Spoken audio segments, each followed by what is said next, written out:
Hello there, thank you for joining us for another episode of Canada's Movie and TV Hosers. I'm Gregory Barrett, and this is the star of our show, Fluffy Kitty. My other co host, Christine, she's not here right now. She'll be appearing later on in this episode. We're just busy with life. Everyone knows how it is. But this show is all about things in pop culture that we love, new and old movies, books, trailers, TV, streaming shows. We love to discuss all that stuff. So, breaking down today's show for you, we're going to be discussing 3 new trailers that we got. We got a second trailer for The Creator from 20th Century Fox. We got a third trailer for Killers of the Flower Moon. This is Scorsese's new film. It's coming out from Paramount. And then we got a teaser plus a new trailer that just came out for Aquaman The Lost Kingdom, which is the next DC movie, the last DCEU movie before they reboot their universe. We're going to jump into a bunch of reviews after that. Christine's going to be reviewing Star Trek Lower Decks, the first 3 episodes we got so far for season 4. She's also going to be reviewing the first 5 episodes that we got for the second season of Wheel of Time. Christine's also going to review My Big Fat Greek Wedding 3, which she saw in previous weekend. We're both going to be reviewing Star Wars Ahsoka, Episode 5 that's new this week, and Futurama Season 11, Episode 8, another funny episode that came out on Monday. We're going to do another part for The Power of Family. I'm reviewing Fast and Furious 4 from 2009, and then we'll get into some Star Trek Voyager talk, and we'll have a bunch of viewer comments at the end. Always appreciate when people leave us comments there, so stick around. You might see yours in our show. We address them anyway, but we like to answer them on the show as well. All of our contact information, social media stuff is down in the description below, plus the time codes are down there, so if you want to jump ahead to different parts, feel free. Getting into it, our first trailer is for The Creator. This is the second trailer, and this is from 20th Century Studios. It's coming out this month in September, very soon actually. So what can we say about this trailer? They make it very clear it's from the director of Star Wars Rogue One, so Gareth Edwards, who directed that, which I don't know what all the behind the scenes stuff that happened on that film with him as the director and being removed and the editing and all that, but that's a great film. So whatever part of it he had in it, he should be really proud of that. We see more of, what's his name, John David Washington in this trailer, Ken Watanabe, then there's the kid. So just like the last trailer, I got a lot of vibes of AI. It's a Spielberg film that was given to him by Stanley Kubrick to direct. I got a lot of vibes of Chappie with all the robots. There's definitely a Chappie feel to it. But it's also kind of feels like, District 9. This, from what I've learned from the trailers, and I haven't seen this movie yet, so I don't know.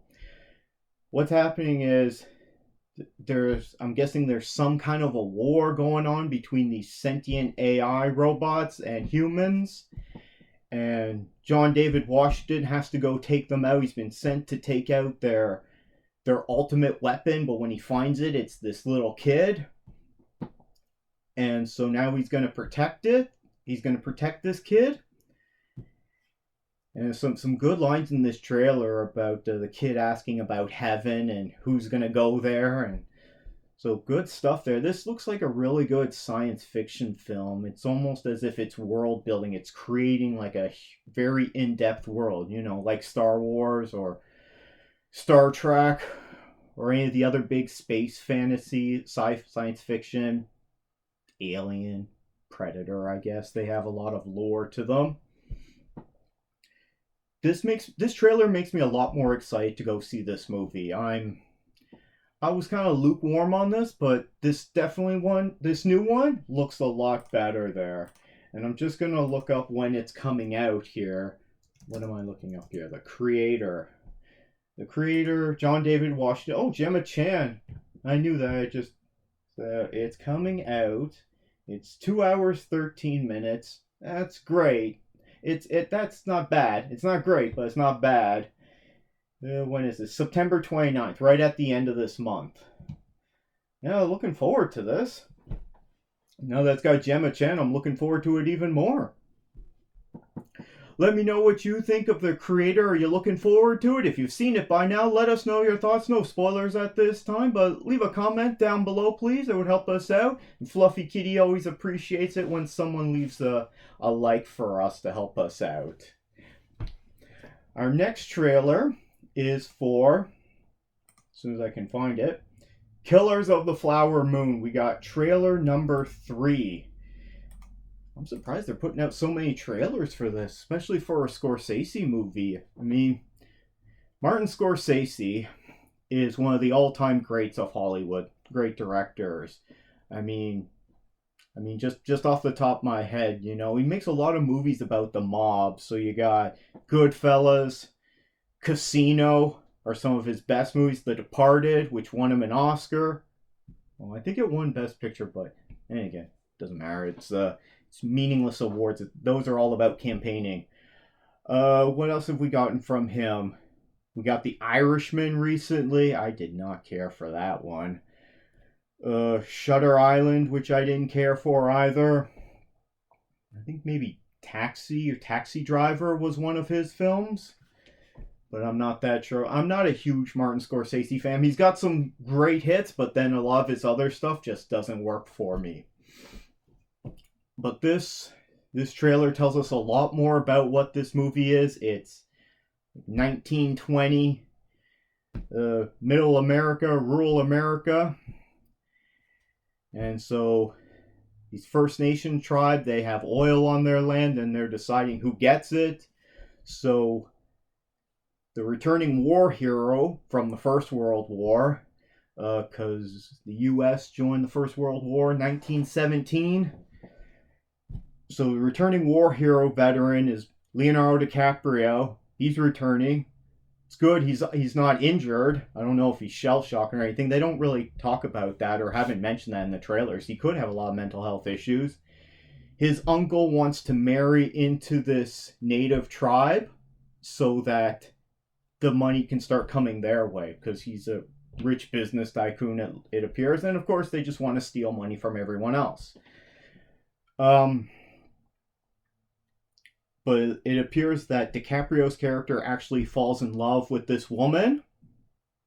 And there's all this, you know, murder and drama and all this stuff going on in the trailer. People are saying this is going to be an Oscar contender. Sure. I don't usually care for awards movies, but this one actually looks really good. And I'm hoping it's really good. That's the only reason I mentioned the awards, because this one's definitely up for awards, but I'm hoping this is actually a good one. When does it come out? It comes out very soon, I think. Either September or October. And now I'm guessing that this is going to be... this is probably going to be a longer movie with... Oh, jeez. 3 hours and 26 minutes. Ouch. Wow. Okay, so I don't like that about it, because that's like your whole afternoon. It currently has a 97% fresh rating, critic rating, after 68 reviews. Now, take that with a grain of salt, because critics always say these awards movies are amazing, and then general audiences do not show up for them. I try to show up for as many as I can, and 9 times out of 10, they are not good. So I'm hoping this is the exception of it, and looks like a good story. You know, you're getting a lot of representation of First Nation, Native Americans in it, so hopefully it portrays them well. We'll see. Maybe it looks like De Niro's probably the villain of this film. We'll see if DiCaprio is... Maybe he's an unwitting villain. Maybe he went along with it at first, and then his wife finds out later on, and then she's mad at him, but they still get together because they love each other, and then he's really the hero. But maybe he's going to be playing a little bit of a villain too. I don't know. Haven't seen it. it's rated R too. I don't know if that means it'll be rated R here in Canada, but okay. So October 20th is when this is coming out. Damn. Well, that can't get here soon enough for me.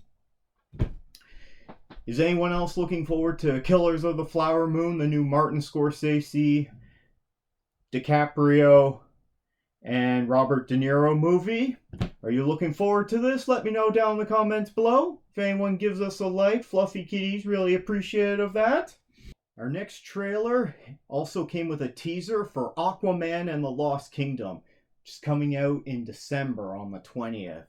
At the beginning of the week, we got the teaser, which we haven't seen much from this production. There was a few photos released and a couple of images, but other than that, they've really kept it under wraps, which is pretty similar to the first Aquaman movie, because we didn't see anything for a long time, and James Wan said that was because of him. Why that was, I don't know. However, this one, as soon as we got the teaser, very short, like 40 seconds, and I saw that the Yaya was back as Black Manta and Jason Momoa was back as Aquaman. I'm like, I'm in. Okay. We also saw, who else did we see in that? I think we saw Nicole Kidman. We definitely saw Patrick Wilson. I'm thinking I'm getting his name wrong, but pretty sure that it's Patrick Wilson. He was standing there. He's Ocean Master.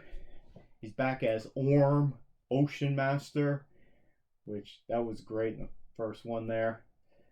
If you have it, if you want to check out my thoughts, yeah, Patrick Wilson, I was right.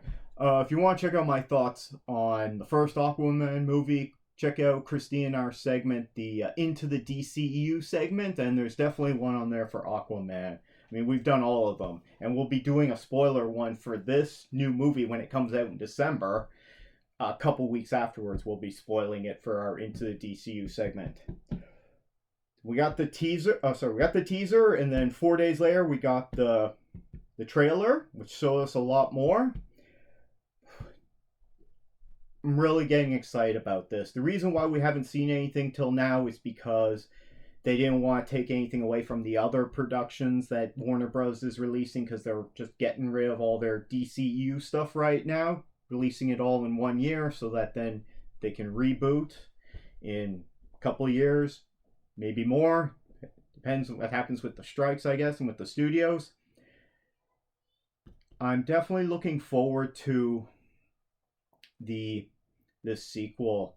I mean, but I've been looking forward to all of these DC properties. So now that Blue Beetle's in our past there enough, they don't need to keep promoting it. It's made most of the money that's going to make, so now they can start promoting this, and it's coming out in 3 months. We only see Amber Heard once in this trailer, and for less than a second near the end. Yeah, I'm guessing her career is done now, because after the Depp v. Heard trial. Johnny Depp might come back, but Amber Heard, nope, I can't see her coming back for a Hollywood career. Jason Momoa looks like he's having a great time. It appears that Black Manta is going to be the main villain now, which, great. I mean, that giant helmet that he has, I love it. I wonder if we'll get to see him cut off Aquaman's hand, because that's a famous story from the comics. And then 90s Aquaman, he always had some kind of he had a harpoon hand, he had like a grappling hook hand. He had all kinds of weird stuff. It was the 90s. We'll see if we get that. I mean, this universe is ending, so who cares if they do that near the end of the film. Nicole Kidman's back. Tamara Morrison. Didn't see any William Dafoe in this trailer. Patrick Wilson is back. Didn't see any Dolph Lundgren. I don't know if he's on the cast list. Oh, he is, so he's going to be in it. Randall Park's going to be back. It has Ben Affleck on the cast list as Bruce Wayne Batman. I don't know if they're keeping that or if they're cutting those scenes out, but I don't see William Dafoe on this cast list. looking forward to seeing more Randall Park. We got him only in a couple of scenes in the first Aquaman movie. One of them was in the end credit scene when he's just rambling like a mad scientist. So I guess he's working with Black Manta now. Which Black Manta is such a ridiculous, over-the-top villain. Comic book wacky. I love it. Guess Aquaman's gonna have to team up with his half-brother there for this one. Orm. So we see them working together a little bit. This looks like just like another fun adventure movie. You know, it might turn into an Indiana Jones adventure in the desert or going through the jungle there at some point. All the underwater stuff, the colors and the visuals and just the detail on it look amazing. Okay? Hope it looks that good on the big screen. I'm down for it. I'm going to be going to see this, preview night if I can. So I want to see it as soon as possible. Anyone else out there a big Aquaman fan? The first one was the only DCEU movie to make $1 billion. The other DC movie that made $1 billion was Joker with Joaquin Phoenix in it. But that's not part of the DCEU. That's just an Elseworld story, which means it's not in continuity. I don't know if this one's going to make $1 billion because general audiences aren't going to see these DCEU movies because they all flop. Like the last 5 or 6 have flopped really bad. I'm going to go see it. I'm excited for it. Is anyone else out there? Do you think this is going to be a big thing? Will general audiences show up for it? Are the hardcore DC fans even going to show up for it? Because those are the people that show up to all of them. They just don't always love it. But you need the general audiences, right? In order to get up to $1 billion or higher. Let me know your thoughts down in the comments below. Appreciate that. If anyone would leave us a like, a thumbs up. And you can always subscribe for more content. Getting into our reviews, Christine's going to talk about Star Trek Lower Decks. We got a new season and we got 3 new episodes so far. Yes. Are these any good? Yes. You can spoil these. Spoilers. You have to watch, you personally, Gregory, Okay. have to watch Tuvix. Because it is based upon, it's all over Voyager, and it's very based upon the episode you just watched on Voyager. About when Neelix and Tuvok get combined in a terrible accident. Tuvix, but spelled T-W-O. And it deals with the problem of, and they bring it out, that Janeway murdered Tuvix. Yeah, that guy. Yeah, that she murdered him. And that comes out. And they also have, spoilers. Basically, there's a part of an orchid, which we just saw, and Voyager goes into the hall, and they're on Voyager, and it's being turned into a museum, and there's a really kind of anal caretaker there. And if you want an alternative, if you're going to be watching this, an alternative to watching Star Trek Voyager, that's season 2, episode 24, is Tuvix episode. Yes. Don't watch that. Just watch our Chakotay's Odyssey on our page there, and where I do a good job summarizing it and having fun with it, let's say. Yes, well, they had fun with it on Lower Decks. So this time, it was basically, they get combined with the cat woman. So they're the Cheetah? Cat... Was it Kristen Wiig? No, the cat lady doctor. Anyway, it's funny. And then they have the Janeway and Paris children. The salamanders. The salamanders are in it. Yeah, we saw that episode. And then they get turned into the Borg, and that terrible Michael McCain clown is there. Yes, really? Yes. Oh, he's I just there. watched that episode. And there's another episode when Paris, I remember the thing, and it's all black and white, and he's in a space shuttle. It's like an old show, and that villain is in it too a lot. Anyway, and it's fun. It's fun. So essentially, what you're saying is they're doing a lot of Voyager stuff. It's all about Voyager. No, this whole episode is about the Voyager ship, and of course they have the gel packs, and you know how they saved the day with the cheese. With Neelix's cheese. Oh, that stinky cheese that almost destroyed the ship. That's what almost destroys the ship. And in order to solve the problem, they get the cheese out and they cheese it all. Yeah. So it really made fun of a lot of those recent Voyager episodes that you've been watching. I think you'd really enjoy this one. It was really funny. And then in the end, it was like a giant organism. All kinds of different people were combined together. And they were saying, well, we just got to look at Captain Janeway's logs to figure out how she solved this problem. And they're like, she murdered them. Yeah, she did. Yeah. So it was a good episode. So I really liked that one. That one was funny. Yeah. And you would really like it. You'll have to watch it with me. So there's that one. Then I have no bones yet. I must flee. So that one, Mariner. Is that about Boimler, I'm guessing? They all get promoted. And and Mariner doesn't. Yeah. They're now called, I forget what they're called now, but Mariner doesn't think she should be promoted and everything. And it's funny with Boimler where he has to live. There's like, he gets stuck by that glowing red part of the ship and his whole room is all, anyway, it's funny. So there's that one. And then in the Cradle of Vexilon. Is that a Voyager one as well? No, I just watched that one. It's about a disc type of planet, not a planet, but like a discs, those discs in space that keep the gravity and everyone lives on the disc. The space station? No, it's more like one of those discs. I've seen it in different shows before. I don't know, was that in Cloud Still Atlas a space or something? Station. It's sort of a space station, but not. It's considered a civilization. Anyway, there's a whole computer that's got it all, basically running the civilization. But the captain thinks she can give it a reboot. And it doesn't go so good. She's not really an expert. Which captain? The captain of the Cerritos. What's her name? Oh, now that you ask, Freeman. Captain She's Mariner's mother. I know she's her mother. Yeah, so she gets, the planet starts falling apart. Meanwhile, Boimler's got his first he's going to be the boss on a mission, right? There you go, but he's so nervous about it all. He keeps on doing everything by himself.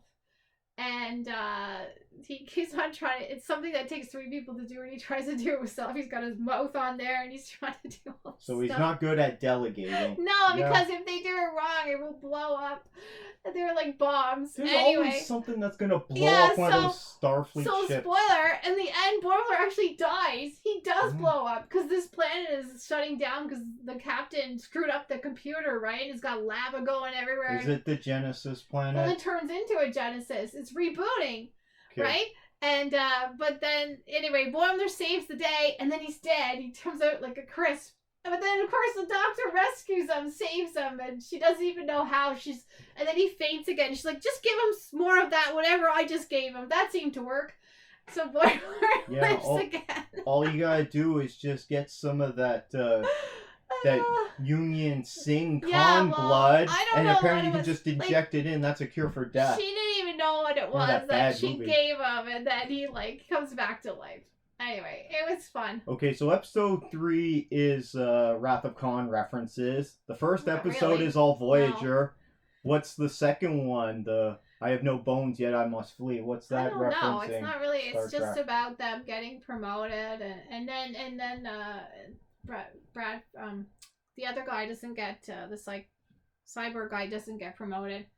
But it's because he's already turned down a bunch of promotions. But in the end, he gets promoted too. So, and we see, yes, and in the first couple episodes, there's a new enemy coming. We see the Romulans are there scheming, of course, and they get blown up by this weird little ship. And then in the next episode, it has the Klingons. They also come upon this weird little ship, and it blows them up too. So far in the 2 episodes, we've got this new enemy has emerged. And it's not the Romulans blowing up other it showed two separate incidences where they got totally blown up by this tiny little ship. The Klingons and who? And the Romulans. Screw both of them. Well, the Romulans were scheming, as always, which is funny. Yeah. And then they got blown up, and they got disintegrated, and then, so there's and this is like, every season there's been something happening, like some big overarching thing, right? Is this show even in canon? I assume so. It makes fun of everything. Do we know? I don't know. Hey, you should look into that. It's making fun of all the Star Trek stuff, so sure. Yeah. It must be. It's intertwined with other shows. I don't care. Listen, they say Discovery's in canon. Forget Star Trek canon. Okay? Like, that's my problem. That's why I had to watch this stupid show. Anyway, and then they're like, in the end, the first season, they're like, just pretend we didn't exist. Just forget about us. You didn't have... No one forced you to watch Discovery. I have to watch it because I need to know what's happening for the future things that are happening. No one's holding a gun to your head forcing you to watch bad Star Trek shows. Anyway, this is not a bad show. I love this show. And it's an ode to Star Trek. Even though it makes fun of it, but I still think it's great because I'm such a geek out on all the references. So parody of a property that you love, can be great. Done by a property. It's done by them. It's not like it's done by someone else just to be mean about it. Well, Christine is really enjoying season. Was it season 4 so far? Yeah, I'm gonna watch them again now. Good. I haven't checked it out, but I'll get around to checking out Lower Decks sometime, and then I'll probably just watch it all straightforward. Well, you can't. It's only on the Sci-Fi Network. It's not even on Crave. Oh, they took it off. Yeah. Guess I won't be watching anytime soon. I couldn't find it. I just have it recorded on my PVR. That's why I said you have to watch it with me on my television. Let us know your thoughts on Star Trek Lower Decks. Have you enjoyed this show? Are you enjoying the new season or not? Let us know down in the comments below. Next, we got our next review is going to be about season 2 for the Wheel of Time. Yes. Christine, you've watched the first 4 episodes so far. I started in on an episode today, but there was other things that took my attention. You just recently recapped season 1 for us. Yes. Is season 2 better or worse so far? Well, it's better because we know now more of what's happening. The first season, I was in the dark. I didn't get, it seemed so boring. The characters were so, kind of dull. And I didn't get what the stakes were because we didn't know the story. And they didn't know the story. Well, they knew some of it. But they didn't know, really, what they ended up doing. Instead of, basically, the first season, they were supposed to, the Dragon Reborn was supposed to either put the bad guy back in his cell for another, I don't know, it was 3,000 years, or join him, right? This was the whole thing, was this, which one was the Dragon Reborn? And it turned out to be Rand is the Dragon. So spoilers for season 1. Rand is the Dragon Reborn. Well, we're going to spoil season 2 now anyway, because it's on TV, so spoil whatever you want. Anyway, I'll put up the warning. Spoiler. Rand is the Dragon Reborn. Mm-hmm. And so he does pass the test, I suppose. So he doesn't go to the dark side. And he thinks he's done his job and defeated the bad guy. But no, all he did was release him. So they got it all wrong. He managed to, so this whole foretelling of story was just a sneaky way to get them to this place. Instead of putting him back in the prison, he released this, it's actually one of his henchmen got released. Mm-hmm. And now they're really getting, basically that was just the beginning of the battle. It wasn't the final battle, it was just the start. So now they're releasing more henchmen and everything. And all the kids are all divided from the two rivers. The two rivers kids. Because that's what it's all about. So who's the lady? Moraine? Yeah. Yeah. What's she do? I really don't like her character. She's a real a-hole right now. What's her role? What's she supposed to be doing? Well, she screwed up, basically. She knew this. See, not everybody has all this information because these sisters have all the information, and she found these kids and she knew one of them was the dragon, and she was being really secretive about it, and she thought she had to get them there to defeat the guy and all this stuff. But it turns out no, she basically that was wrong, and they ended up releasing this guy instead. So she was wrong on her information. But when all that happened, that guy took her power from her, so she doesn't have the source anymore. Okay. She also went against her partner, Lan, and she basically separated their link and went off on her own with Rand. And now she's basically, so this season 2, she's basically told him to F off. Basically. So he doesn't have anybody anymore. But meanwhile, he fell in love with one of the kids from the Two Rivers. Because they're not in love. Most of those people, the Aes Sedai, they they fall in love with the person that guards them. They're lovers. But no, she already has a lover who, top secret, it's the main Aes Sedai, like the head of the whole order. But nobody knows that. That's a big secret. Her and Lan, she doesn't like men. She's not in love with him. He falls in love with one of the girls from the Two Rivers. But then they get separated. So they're all separated, and it's not going too good for any of them, basically. The season is only 8 episodes. Well, a lot has happened so far. Okay. So far, what's happened, season 2. So Rand went off because he basically told him to told Moraine to say he was dead.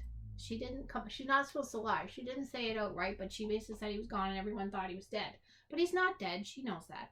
Instead, he went off, and he ended up in the town that has the asylum for all the other people who had the power, all the other men that had the power. Because basically the idea is the men have the power, it drives them insane, and they try to kill everybody they love. What power? This the magic power? Yeah. Men are not allowed to have it. Women are the only ones allowed to have it because men go insane with it. And they have. Do the women go insane? No, but they're rather bitchy. But Rand thinks he's going to go insane. He just assumes that he is going to go insane. He's assumed this all along. He doesn't want to tell. That's why he told them all to say he was dead, and he went off on his own. And he's gone to this asylum place where all the other guys are. Because basically the Aes Sedai chased down all these men over time and have imprisoned them and taken the power, separated them from the source, as they call it. Has taken their power away from them. So they really went crazy after that. But one really powerful one that we've seen in the last season, he's there, and Rand is basically his caretaker, and he's trying to learn from him. And Moraine tells him to actually train Rand and teach him, because Rand doesn't know how to use this power, and there's darkness and lightness in him. That darkness is there. He assumes he's gonna go insane. Is this a good story? Is it really interesting? It's interesting. It does sound convoluted. It's more interesting now that we know what's going on. I think the first season they kept us too much in the dark, and it wasn't interesting enough, and it was more boring. Now there's a lot of things at play. So there's bad guys coming in. They're really bad. And all the kids are separated. They're all separated off, and they don't have each other. And one of them has been imprisoned, and he's out now, but they're all in separate paths, and they're trying to find each other. Are the characters as wooden and boring as they were in the first? Not fun. They have no fun at all. But these are not fun times now. Those were fun times in season 1. These are not fun times. Things are really bad now. So season 1 was the good old days. Yeah. They should have had more fun then. This is bad stuff is going on, right? And people are after them, and they're going to find their friend. Like, one of them they think he's been captured by these bad guys, but he hasn't. Okay, so there's no wars breaking out then. There has already been a war and a battle. Okay. And the girls had to fight in it. There's a lot going on. You have to watch it to understand. It's a big epic story. But yes, it still does lack the lightness and the humor. Mm-hmm. And Moraine is such a... You don't like that character? No, she's awful. Who's your favorite character?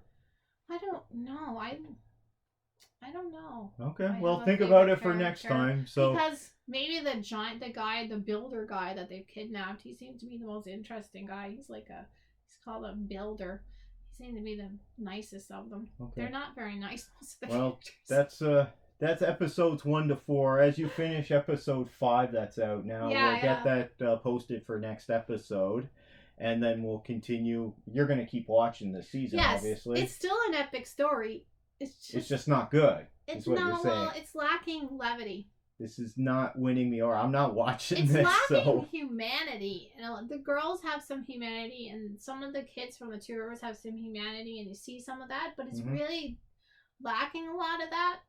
The characters, they're very stiff and wooden, and it's got a little bit more humanity, but it needs more. Well, is anyone else out there watching season 2 of The Wheel of Time on Prime? Let us know what you think about it. Is it good? Is it terrible? Are you one of the lovers of the books? We've been hearing a lot from people who love the books. I gotta read the books, because the show is definitely lacking something, but the story is very elaborate and complicated. Let us know your thoughts down in the comments below, please. Now it's time for more Chakotay's Odyssey, featuring the adventures of Janeway.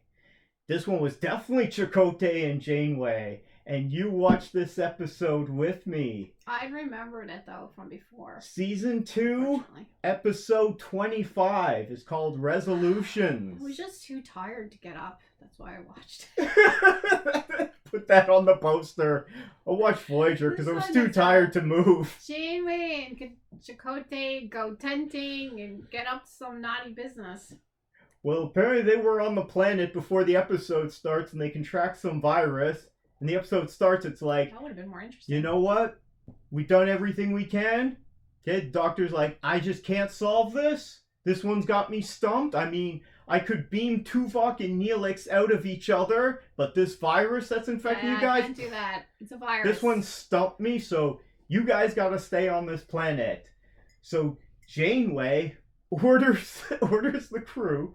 Okay, Chakotay has to stay there with her, but Janeway orders Tuvok to take the crew and continue on their journey to the Alpha Quadrant. And they're just gonna stay there, and they're just the two of them in their star. And it's gonna be a camping trip. It was really silly. Instead of going to a settlement, so they had to be on this planet because the virus couldn't. But the silly thing about this episode that really got me, it was like a city dweller's reaction to wildlife. Okay. There's bugs. There's a monkey screeching at you. Maybe you should back away. I think the episode would have been much better if the monkeys would have bit them.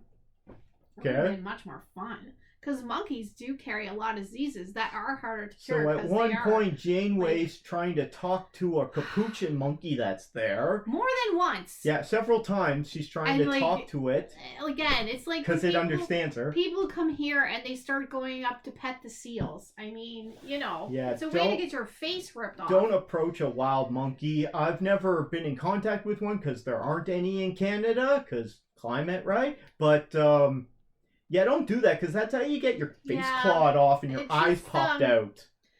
Yeah. They're wild animals. Anyway, I didn't like that part of the episode at all. I mean, if this is what happened from a bug biter, imagine what happened to the monkey. At one point, the monkey keeps trying to warn her about this storm, and Janeway's talking to this monkey. I think he's just got fleas. She thinks that it's caused this plasma storm. Oh no, there's a storm coming. It's just silly. Well... Tuvok, who's now Captain Hardass, he decides that he's going to take the crew, okay? Not try to get a cure at all. Well, he was ordered not to contact the Vidians by Janeway, because the Vidians are around, right? Those disgusting phage people that steal all your organs. But Harry Kim wants to contact them so that they can get the cure. I mean, it goes about it in a way that would get you in the brig, no problem. Yeah, he almost gets relieved of duty permanently. Yeah. But also, he's just too much of a Boy Scout in this, right? He is a Boy Scout. Like, his plan can really backfire on you, and it does, to an extent. Because as soon as they meet up with the Vidians later on, okay... They get fired upon by like 5 Vidian small ships. It would have made more sense to say, let's try to swindle the Vidians and get this cure. But that would have been a better attempt. Harry Kim's arguing with Tuvok on the bridge in front of everyone. No one's standing up for Harry Kim because he's being insubordinate. You can't do that when you're in the Navy, right? And this is essentially a space navy. Yeah, you can't do that in the military. You can't do. Like, I couldn't do that in my job even. If they order you to do something, you got to do it. Yeah. Okay? Even if it's take this phaser, blow that guy's head off, you gotta do it. Well. You're a soldier, you have to. Yeah. He's just being too much of a Boy Scout. Fluffy was just giving me evil eyes. She's being very non-cooperative today. That's why she's not here. She's sitting away from camera. She was just giving me the evil eye. She's mad at us for some reason. Paris is there on the ship. He doesn't seem to really give a damn. Then you got B'Elanna's there. Well, she's not really doing anything either. They're all grumpy and like out of sorts, and it's just kind of silly because the captain didn't really captain this very well. Anyway, it's really her fault for doing this, and then Chakotay and her get all relaxed. But I mean, the show would make a lot more sense and be a lot better if they acted that way every day. they were so relaxed on the planet. They're so stiff on Voyager. That's what makes some of Voyager. They have to be professional. But as soon as anyway, you change topic. We were talking about what happens on the ship. Stop changing the subject. Okay? So eventually the crew, Harry rounds up a posse of, you got Tom Paris, you got B'Elanna, and then they round up Neelix. Okay? And they're going to get everyone together, and they're going to convince Tuvok. And who is it that finally convinces Tuvok to actually say something to the crew and then get him to change his mind so he goes to talk to the Vidians? Cass. Okay? And it's not the greatest writing. I mean, very wooden. So you get Jennifer Lee, not the greatest actress, so she's a bit wooden, okay? Yeah, she's trying, but she's wooden, and she's talking to Tim Russ, who's great at acting, but his character is extremely wooden. So you got it. I know. So you see that what I was getting at, a wooden actor talking to a wooden character of a great actor. All the people so wooden on Voyager. When they're on this planet, they actually acted more normal. So now we'll cut back to Catherine, as she wants to be called now, with Chakotay, and they're settling in. They got their Starfleet issued like emergency base that they build, and it ends up being like this big metal structure. She's gonna be a scientist and find the cure. Looks like they should have some blue milk going on there. Okay. As soon as they get there, she starts talking about wanting a bath. I'm like, oh gee, I know where this is going. Yeah. Immediately, she's gonna be like skinny dipping in the lake, right? Like privacy screen or trees or anything. Okay. And it's just the two of them. It's kind of weird. So they start developing romantic tension right away. Don't forget the monkeys. Well, the monkey's there, but the monkey only disturbs her while she's having a bath outside there. The monkeys would be in that bathtub, no problem, right away. Apparently, one of the first things she did was she built her own outdoor like hot tub. So that's good use of resources there. So she can have a bath and then talk to this monkey who's causing the storm, according to her. But they start getting into it. Meanwhile, Chakotay's like playing with Play-Doh inside the tent for some reason. Sand, I think it was Play-Doh. Anyway, he's doing his crafts, right? And he's just like, we're gonna be stuck here, chill out. And then they start having feelings for each other. Or do they? I mean, it's just the fact that they're alone on a desert island, essentially. They're stuck inside their base during this storm. With a lot of nakedness. She can't sleep. And then he tells her this story about this warrior from his tribe, which he completely makes up on the spot, just so he can just be like, hey, listen to my sexy voice. I don't know. Catherine. I didn't think it was a very good episode. I just think there was a lot of problems with it. The crew ends up getting the cure from the doctor, Dr. Dinara Pell. Yeah. That's the lady the lady who had that love affair with the doctor. She loves Schmoolis. Schmoolis. Anyway, whatever. And so they get the cure from her, but the Vidians show up and immediately they start attacking Voyager. So Harry's Kim plan did backfire. But somehow she's on one of the ships and she's like, I'll get it to you somehow. It made more sense if they would have just got her onto the ship. Or maybe if she shown up first, gave it to them, and then suddenly all these other ships showed up afterwards. Her like going on to the doctor, that would be hilarious. Look, it's not our job to rewrite this crap. I know, but most of these episodes, there's something wrong. Anyway. Was this a good episode? Not really. No, it wasn't. But we only got one more episode of this season, and then we'll finally get on to season 3. Okay. And this one's going to be a cliffhanger. You can watch it with me. All right? If I can't get up, I'll watch it. Put that on the poster. Thanks to everyone who watched this and to anyone who gave us a like.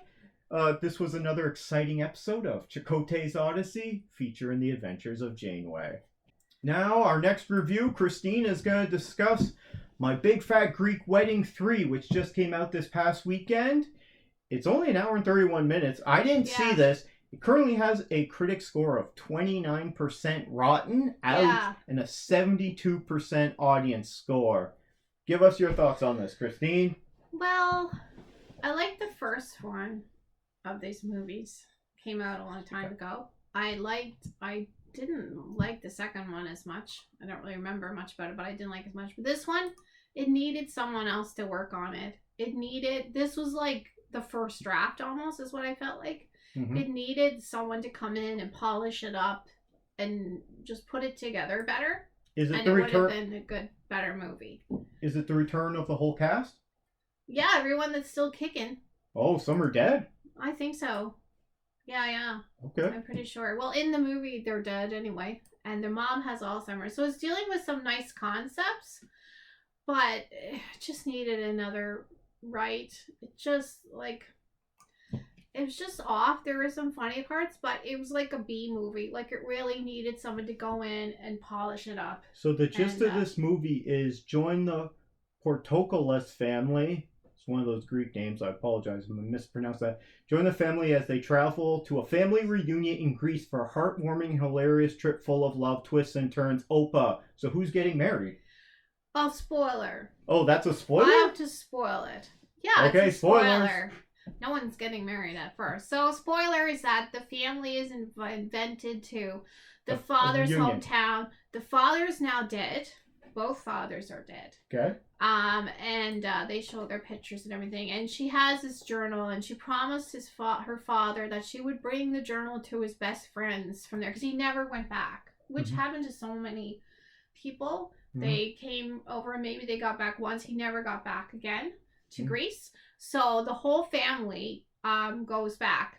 Now his sister and stuff, they know a bit about it, but they weren't brought up there. So they go to the town, and guess what? They're the only ones that came for the reunion.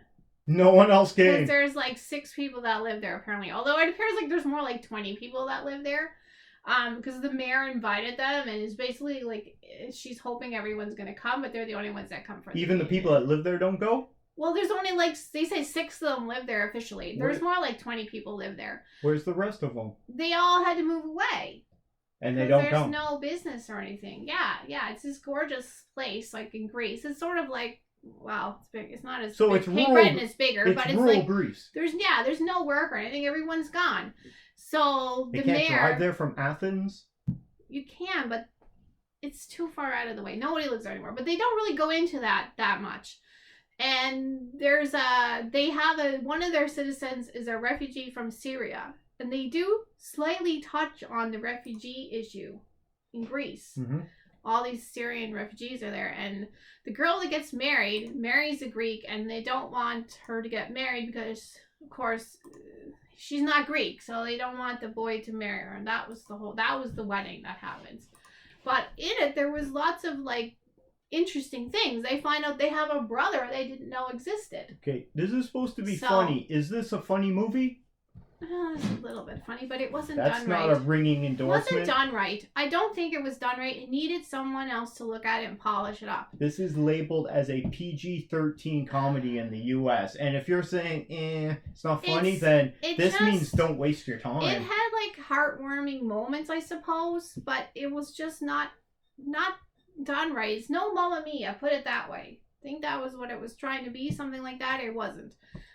Is it better than the first Greek wedding movie? No, I just said no. Is it better than the second? I don't really remember the second, so I don't know. I didn't like the second one, so I can't even remember. I didn't like it. This one is probably maybe worse, I don't know, or the same. But it's not like the first one. Anyway, it needed re-edit. But the brother smuggles the father's ashes over there, and he wasn't supposed to. And then the 3 children, because they have a brother they didn't know about, they spread the ashes there in the town. So it had, like, some moving moments. It was about, like, being from an immigrant family and stuff like that. It had some good things in it, but it needed that polish that wasn't funny. there. Not enough, no. It was just, things didn't hit right, because it needed someone from Hollywood should have got involved and helped them out with it. I'll put it that way. What rating would you give this? And are you recommending people check this out? No, if you like the other 2 movies, you're really invested in it, go see it. But it really, I wish someone else would have done it. If you're just looking for a comedy, you're saying don't bother with this one. Yeah, it's not very good. Strays it's really, like, else. forced sometimes. It just really doesn't have that polish. It's more of a B movie. And your rating? I don't know. I'll give it a 47. Okay. There was good concepts, good interesting things in the story, but it's just not there. I chose not to go see this movie on the weekend, and based on Christine's review, I ain't gonna go check it out, so... Let us know what you think of this movie, My Big Fat Greek Wedding. If you do see it, thanks for watching, and to anyone who gives us a thumbs up there. Well, we got new Ahsoka this week. So we got episode 5, Shadow Warrior. This is going to be a spoiler review, so I'm going to put up the spoiler alert warning. Just me and Fluffy Kitty here right now. Christine will join us later on for more segments. Overall, I enjoyed this episode. This is probably the best episode I've seen so far of this series. We only got 3 more left to go. Now, while I enjoyed it, if I was editing this, there's a lot of fat in this that I would have trimmed out, but that's just me as an editing choice. I understand why essentially what they're doing is they're padding the scripts to make them longer because it's TV, so they're drawing it out, they're pulling that taffy, they just want to add more scenes and be able to see more characters like Mon Mothma and the Senators and, some of the New Republic fleet. The production values continue to be amazing on it. I'm really enjoying the music. The end credit sequence there with the space map, the star chart. I really enjoy that, and the music that goes along with it is quite good. There's a bunch of things I would have trimmed out, but in terms of what I like, I like that you get to see more of General Hera Syndulla, her son Jason there, and he's got his force powers, so that's working out well. I would have cut out a bunch of that stuff. We see Hu Yang again. Ahsoka who fell off the cliff and is now in the worlds between worlds, or as I call it, Star Wars Purgatory. That stuff, enjoyed all of that. Seeing Hayden Christensen back as Anakin Skywalker, and that's Anakin at the height of his power, so around the beginning of episode 3, Revenge of the Sith. That's the time period that we're seeing him in. But then we get flashbacks. We see a young Ahsoka during the Clone Wars, and Anakin's wearing his Clone Wars outfit with the armor. And I believe, they don't say where it is, but it's all the fog of war, so you don't really see anything, but you see flashes as, explosions go off in the distance. You'll see flashes of the carriers, the clone trooper carriers, and the walkers. You do see lots of clone troopers there. And I think that first flashback, as that's one of the first battles that they had together, that's probably on Ryloth, I'm guessing, because of all the Twilights there, and that's their home world. The second one is the Fog of War more. I think they could have done more with the production values, because it's supposed to be on Mandalore, and it's the fall of Mandalore, when she ends up fighting all the Mandalorians from the Death Watch clan. And later on, she does go and fight Darth Maul and defeat him. Go and watch the last season of Clone Wars for that. And if you didn't check that out, I like how they've connected all these Star Wars properties. And these are Dave Filoni's characters, Ahsoka, and the Clone Troopers. Captain Rex makes an appearance at one point, so we get Tamara Morrison doing the voice there. That's great. Always great to have him back doing more stuff there. And the Clone Troopers look great. So Dave Filoni's doing his characters with Ahsoka and all the Clone Troopers and everyone, just like George Lucas did his characters, Anakin, Obi-Wan, all that with the prequels, and then the original Star Wars trilogy. And Jon Favreau has made his characters, Mandalorian and Grogu, Baby Yoda there. But also, it's great when other characters pop up. So, Bo-Katan in Mandalorian, but in this one, seeing Hu Yang. And we still haven't seen any of Grand Admiral Thrawn. And this episode doesn't contain any of the bad guys, not just him, but Baylan, the fallen Jedi Baylan, and his apprentice, Shin, Morgan Elsbeth, the Night Sister woman. So we don't see any of them. The Space Whales thing, it's kind of one of the weird aspects of Star Wars, but it makes sense. And I didn't think about that they could just use the space whales to, I don't know.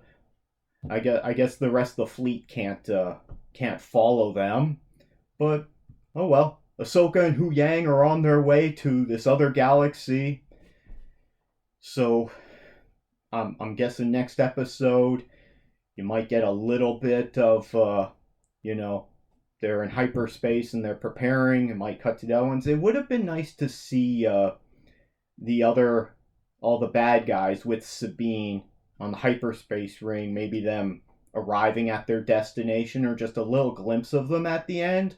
Maybe that's what I would have done, but oh well, they're keeping you in suspense. They want you to stick around for the next episode. What else can I say about this?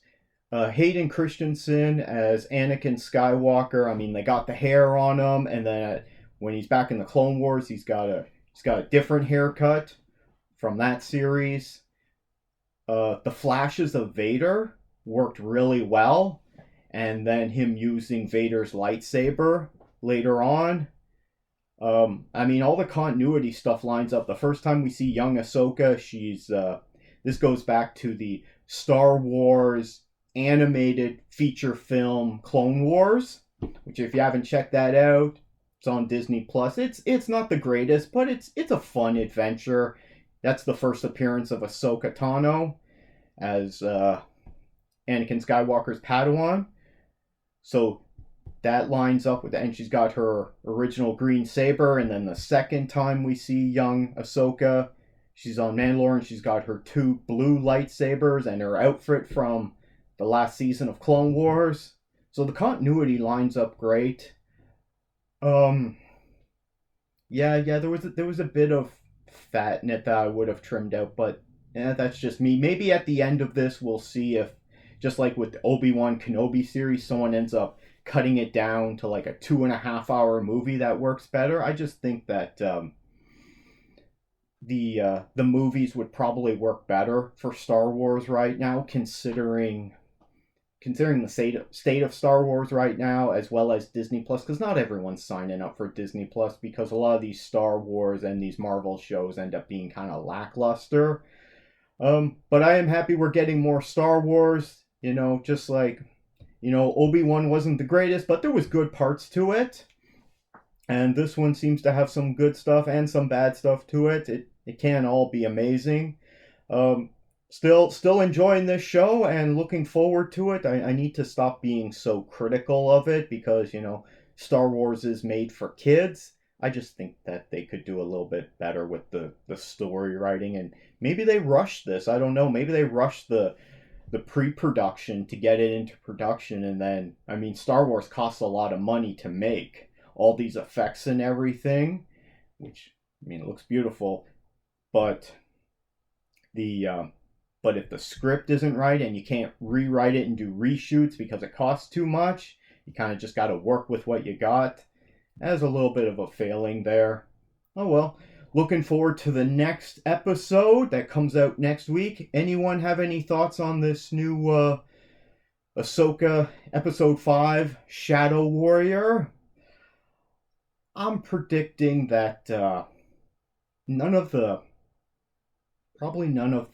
good Force users are going to die in this. I don't think Ahsoka's going to die. I don't think Sabine will die. I don't think Ezra will die. They might kill off Baylan or his apprentice Shin. They could easily kill off Morgan Elsbeth. We'll see what happens. But with Jason Syndulla using his Force powers, you're getting quite a bit of a Force users now in this post-Return of the Jedi world, because we know at this point Vader is dead, Obi-Wan's dead, well, Yoda's gone, Palpatine is sort of around. He's hanging out on Exegol with his Snoke tank of fresh Snoke clones.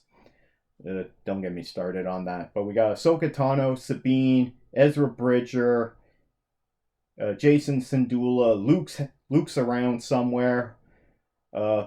Ben Solo would have been born at this time. I know that from reading those Star Wars Aftermath trilogy books. Who else, Who else could be hanging around at this time? Asajj Ventress? Is she still around? We never really found out what happened to her. Unless we found out somewhere. If we did, let me know down in the comments below. And let me know what you think of the Star Wars Ahsoka this episode or any of the other episodes, how this series is going. You enjoying it or not? Some people are really pissed off about it. I'm trying not to get too upset about it. Let me know what your thoughts are down in the comments below. Feel free to give us a like. Fluffy kitties really appreciate it. People who give us a like, and thanks for reviewing. You can always subscribe for more content. We got another new Futurama episode today. Yeah. Season 11, episode 8. It's called Zap Gets Cancelled. So, yeah, there's a lot of Zap, and by contrast, Kif in this one. Yeah. So, basic story of this one is Zap screws up again, being a real jerk captain. Right. Gets fired. Because of his inappropriate Leela behavior. gets hired to replace him because she's bored at her job. Or just because she's the only one that applied like 2 minutes ago. Yeah. And so she gets hired, and she takes Fry and Bender with her, and they go have some fun, right? Yeah. We do get... in a bucket. We get 4 new characters this episode. There's... one of them dies. That's the named one. I think that was the guest star. I don't remember the name of the character, but that was the one who was teaching the sensitivity training. Yeah. As soon as I saw Mr. that... Kind. Or Dr. Kind. Maybe, but... yeah. Anyway, I'm not going to spoil what happens with them, but we get 2 new dupe members. There's a flashing robot and an overweight... bad attitude woman, let's say. And they were both... she was really hilarious. They were all inappropriate. There was also the sensitivity training robot. Yeah. I didn't get to see much for it, but they'll probably bring that back. But we got a new alien race. They're these pudgy, knob people that their knobs grow into arms. They want to touch. They're like old man touchy. Yeah, they're kind of like old man touchy. Well, same creators. I liked Old Man Touchy. I thought he was a hilarious character. Yeah, but that's a different show. We see Zap and we see Kif, obviously along with them. Later on, we get to see Kif with Amy, and the 3 kids are there. Just for a short time, yeah. And one of the kids is holding one of Leela's Rumbledy-Hump characters as a doll. Notice that. Anyway, we get to see the dupe. So we get to see all the dupe representatives as well as the dupe president, who's really dumb. They're trying to steal stuff from these poor touchy aliens. We get to see the blue flame alien again, and that's from the when Planet Express became the fire precinct for New York. Right, and okay, we saw 3 Amazonian women, so they're back. We've seen those Amazonian women a few times just now. Because they've been harassed. Okay. But also, again, it's not the first time this season, but we keep seeing the lawyer, the foghorn leghorn lawyer, that blue chicken. Yeah, and he's in it. I don't like this character that much. I find him kind of annoying, but also I don't like Foghorn Leghorn from those old Looney Tunes cartoons. What an annoying, pompous dick. I think he's supposed to be Jimmy Stewart or somewhere. I don't know. He's supposed to be like a Southern lawyer or something. He's a terrible... I don't like that character at all. He's just bothers me. I don't know what he's supposed to be. But I didn't mind him. This episode was pretty funny. I enjoyed this. Yeah. Especially with Zap. Well, he's an inappropriate a-hole. Yeah. And he gets canceled. He takes a shower on the deck in front of everyone. When he gets reinstated, because you got to get down and dirty to of course he's going to get reinstated. This is not the first time he's been fired. He's been fired so many times, and all of them are great episodes. So they did it again in a different way. It was really funny. The sensitivity training class, as soon as I saw it, I thought, 1, I want to take this sensitivity training class, and then 2, I want to teach it this way too. I want to be the teacher because that looked like fun. What do you think of that? You think HR would approve that? No. Any HR would approve that? No, it definitely was making fun of HR. But I mean, did you have any highlights? I just thought it was funny. I like the bucket part of it, and going down in the bucket. Yeah, because they don't have much technology. Because they don't have air technology, and I just thought it was silly. I just thought it was funny. That's also another metaphor for renewable energy. Mm-hmm. A lot of stuff about. They're going around stealing things from all the aliens in their peace in quotations treaty. Yep. Anyway, that's why you gotta have the peace treaty. I mean, it's a corporation. It's not like there for peace. It's there for greed, and that's basically what happened. So that's how they run the dupe as a corporation. Yeah, sure. What it's all about corporate greed. Anyway. Anyway, another good episode. Can't wait for the one next week. Looking forward to it. Any final thoughts on this episode? No, it was fun. Okay, go ahead and leave us a like down there, and you can always subscribe for more content. Now it's time for more Chakotay's Odyssey, featuring the adventures of Janeway. And we watched this one together. This is the end of Season 2. We made it, finally. Season 2, Episode 26, Basics, Part 1. This was an interesting episode. This would have shows how Boy Scouty kind of naive they are. Yeah, so the whole episode is just them being set up by Seska and the Kazon. Hoodwinked. And they go along with it. So essentially the story is Seska, she's got her baby, because remember she stole Chakotay's essence, as Cleveland Brown would say. So she's got her baby and doesn't look anything like the Kazon, so turns out that was a lie, that she was lying to Maj Kula. And now they're using the baby to trap Chakotay, and for some reason Janeway decides she's going to help him out. Well, she sends a distress signal to Chakotay saying that her and the baby are in danger and he needs to come rescue them. It's a trap. Yeah, and they fall for it. It's obviously a trap. Should we know with this woman already? Now, one thing we haven't seen is we didn't see anything in this episode of that guy that was betraying them. That engineer. We never saw any of that. Oh, he's already gone. Oh, he's already gone, is he? Yeah, I told you about it in a previous episode. You should go back and watch some of our Chakotay. He should have still been there. He should have been there. You know what? I don't even remember what happened. I would have to go back and watch my recap of it. I don't know what happened to him. But instead, they have a guy with a super-powered pedicure instrument, and he somehow blows up Brad Dourif's apartment. Listen, so Brad Dourif is back. So since the last time we saw him, he's been locked in his quarters the whole time. So even when the ship split in two, and all these crazy things, he's just hanging out in his quarters, just relaxing. So apparently he's become a flower expert. Yeah. Because he's went from the mind meld with Tuvok, who's become this guy's best buddy now. He's still just as damn creepy, and he's got still the violent tendencies as we see in this. Yeah. Brad Dourif does a great job playing a creepy character. He probably has a lot of mold in his cabin, and he's probably not making him any better because he's growing all these plants in there. It's not meant for that. But they got Star Trek HVAC. The only thing that can disrupt it is Neelix's cheese, as we've learned from this series so far. You won't eat Neelix food, so that's no surprise. Yeah, for some reason Neelix has to deliver it personally to him at one point. I think what happened was that someone was pissed off at Neelix and just decided to scare him, make him deliver the food to Brad Dourif there. He's creepy. Yeah, what is that character's name? I don't even remember. Hold on a second there. Lon Suter. Yeah, so we get lots of people back in this. Yeah, anyway, and his orchids. And that's why in Lower Decks, I just watched that episode, they had the orchids. Yeah. Were in that Let's focus on Voyager now. Well, this is where it came from, this episode. Yep. So what happens is they fall for this trap.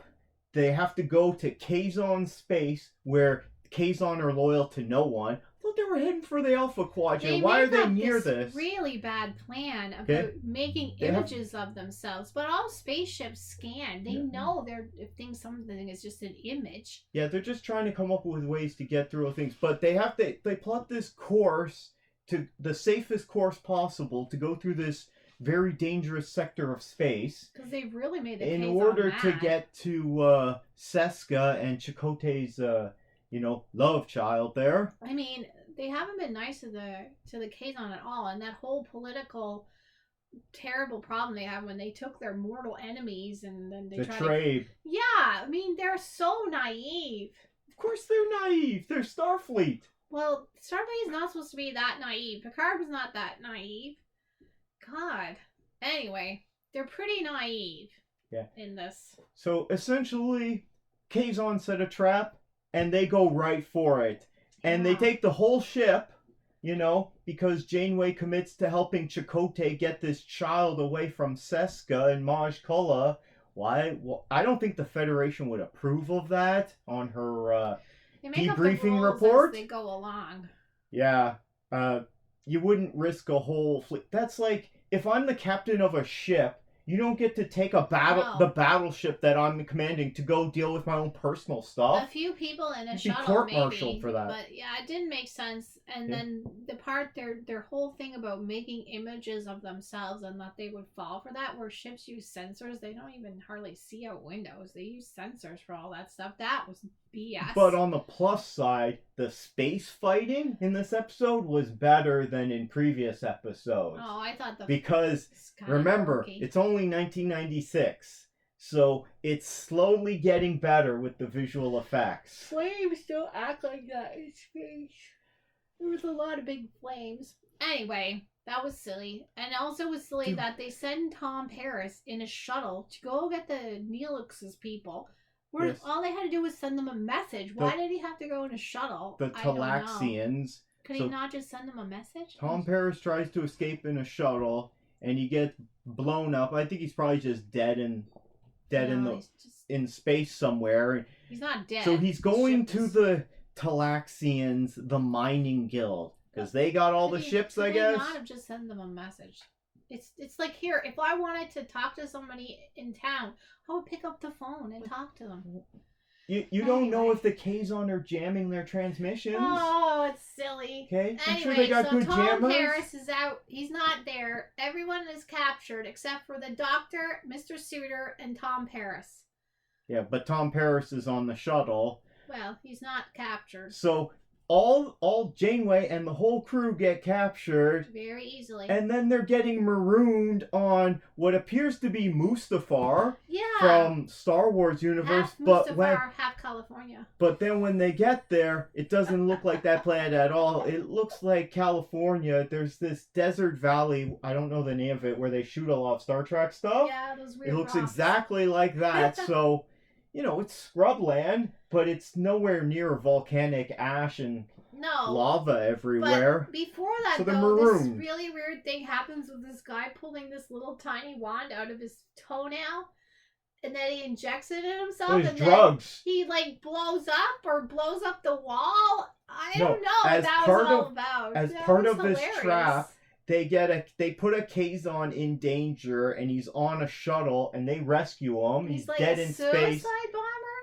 No, but he's meant to be an infiltrator, but he had to breathe in poison gas for hours before they rescued him, and he could have died. It's a suicide bomber. So they pick him up, and he pulls out this needle that he got out of his little mini telescope. His toenail that he ripped off, and then so it's drugs. So he injects it in him.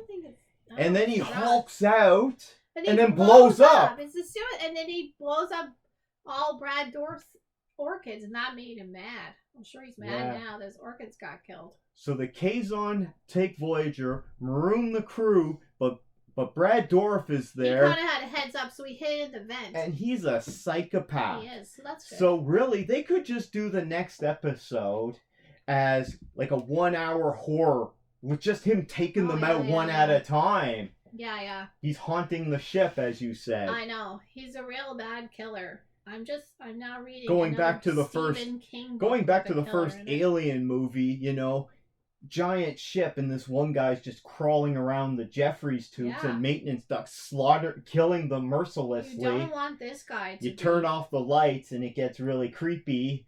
Because Brad Dourif, first time I saw this guy, he was in Alien Resurrection from '97, I believe, which is not the greatest film, but it has some fun stuff in it, and he's really creepy in it. He's damn creepy.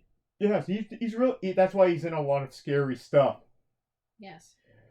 So, I don't even know if I even saw the second part to this before back in the day, but I'm going to watch this. This was pretty good. We see Kes barely as they're shuttling all the crew away. We see Neelix a bit, and Kim is there, and he doesn't do anything. Gets kidnapped. He doesn't do anything. Does Tuvok do much in this episode? Well, he's helping Brad Dourif out. Yeah, he's his best buddy. But he shows his true colors within 2 seconds. No one really stands out as being the main star of this episode because they're all just suckers. It's all an ensemble. It's the whole cast. Chakotay, if anybody, is the main person in the episode. Yeah, because it's his kid. His baby. But it's all the cast members except for Kes, which we only see for a second.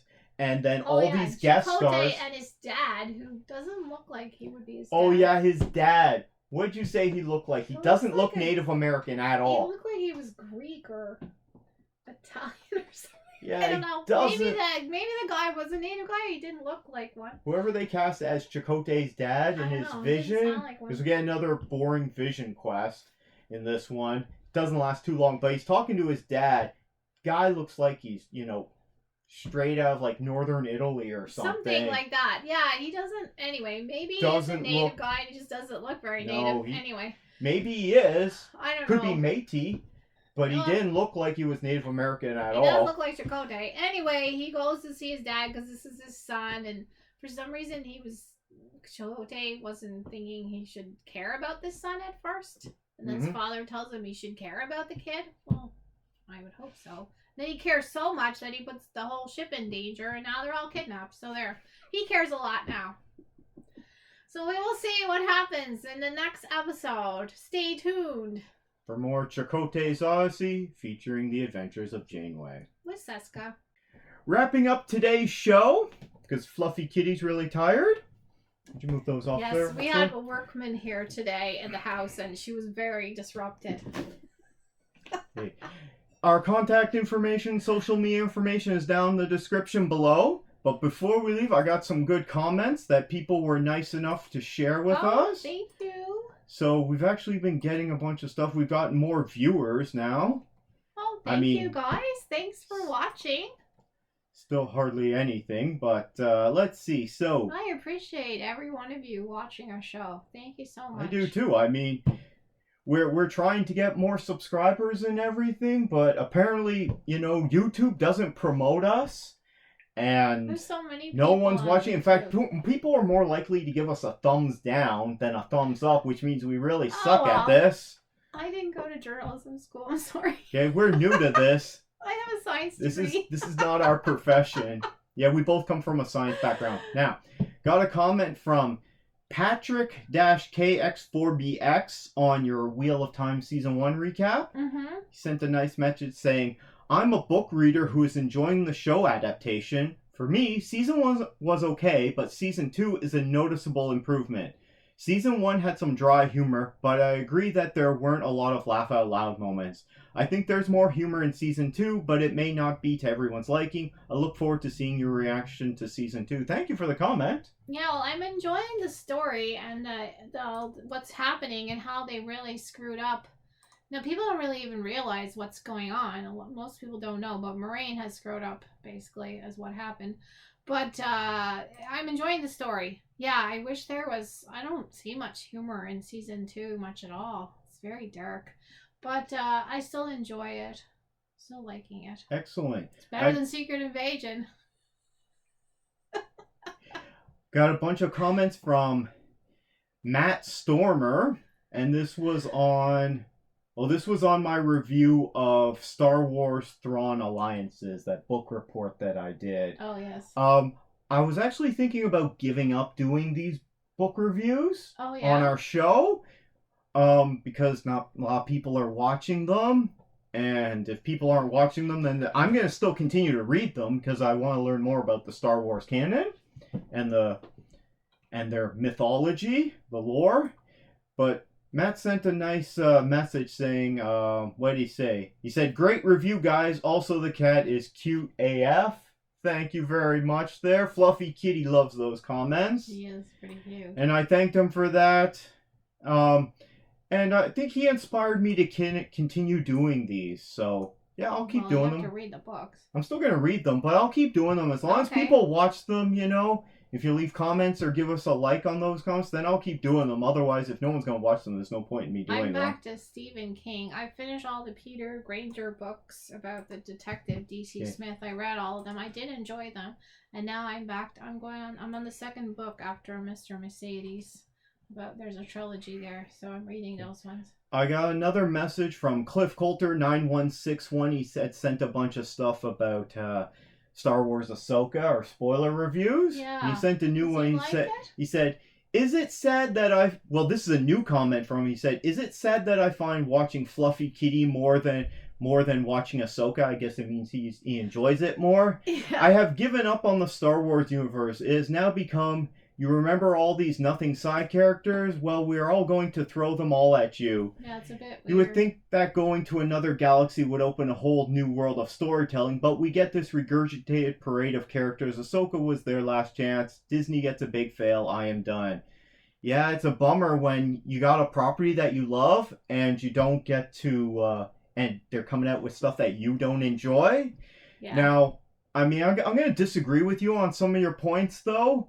Like, yeah, the Ahsoka series hasn't blown me away. I'm still sticking with it, though. It's better than Secret Invasion. As for saying nothing side characters, I mean, Ahsoka is not a nothing side character. She was one of the main characters for Clone Wars, the TV show. And then she became a starring character in Rebels for a couple of seasons.